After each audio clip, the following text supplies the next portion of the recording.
Ce qui est documenté aussi, c'est les saloperies d'État d'Israël qui bombardent et qui massacrent un peuple. Et c'est étonnant de commencer la discussion par ça, alors qu'aujourd'hui, on a une réalité, 25 000 morts, des enfants, des jeunes, et on voit bien qu'il y a un État terroriste, un État raciste, un État d'apartheid.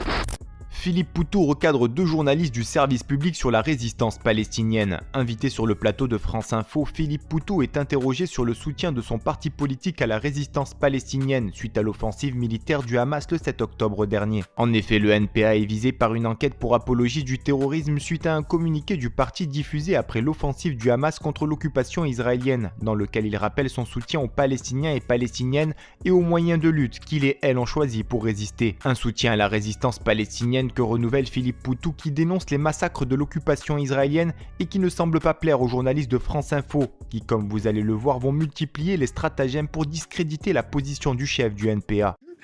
Est-ce que vous qualifiez l'attaque du Hamas d'acte terroriste? Non, mais est-ce que pour vous, État Israël est un État terroriste? D'abord, c'est pas moi qui réponds aux questions, on y reviendra, mais l'attaque aussi. Mais... Je recontextualise pour les téléspectateurs. À l'époque, le NPA avait dit soutien aux Palestiniens et aux moyens de lutte qu'ils ont choisis après le 7 octobre. Vous avez changé de position là-dessus? Non, pas du tout, on redit ça. C'est qu'en fait, on a sorti un tweet au moment où on ne savait pas encore ce qui s'était réellement passé. C'est pour ça que j'ai dit maintenant c'est documenté. C'est documenté, mais ce qui est documenté aussi, c'est les saloperies d'État d'Israël qui bombardent et qui massacrent un peuple. Et c'est étonnant de commencer la discussion par ça, alors qu'aujourd'hui, on a une réalité, 25 000 morts, des enfants, des jeunes, et on voit bien qu'il y a un État terroriste, un État raciste, un État d'apartheid. D'ailleurs, on le voit. Génocidaire. L'Afrique du Sud, oui, on peut dire ces mots-là. On peut dire qu'on est face à un génocide avec un déplacement de population. Je crois que c'est 85% de la population qui est déplacée. Donc, mais on est dans le cadre, et l'attaque du Hamas, elle était dans ce cadre-là aussi, dans le cadre d'une guerre coloniale qui dure depuis 75 ans. Et le problème, et c'est là où nous on défend la résistance, on défend la résistance palestinienne. La guerre, c'est massacrer des civils, violer des femmes?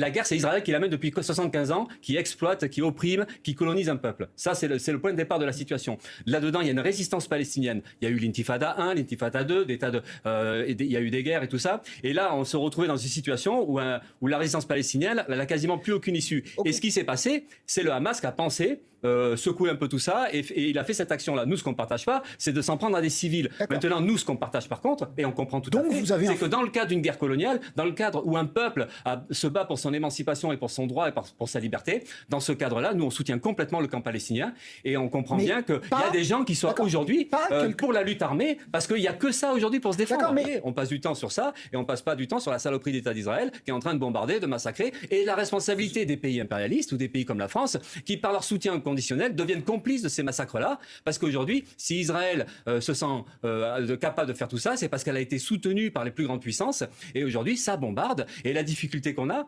c'est comment on s'en sort, et comment le peuple palestinien, ou en tout cas les Gazaouis, et y compris en Cisjordanie, parce que vous avez vu que l'armée israélienne et les colons vont tuer, assassiner des Palestiniens en Cisjordanie, donc comment on se défend par rapport à ça, et c'est vrai que c'est le problème d'une bataille, et on aimerait bien qu'il y ait une mobilisation énorme, qui permette d'imposer un cessez-le-feu, d'arrêter les bombardements, et au moins ça, dans l'urgence, par rapport au drame humain, par rapport à ce qui se passe, il faut arriver à bousculer cette situation-là, et c'est ça qui est difficile à faire aujourd'hui, quoi.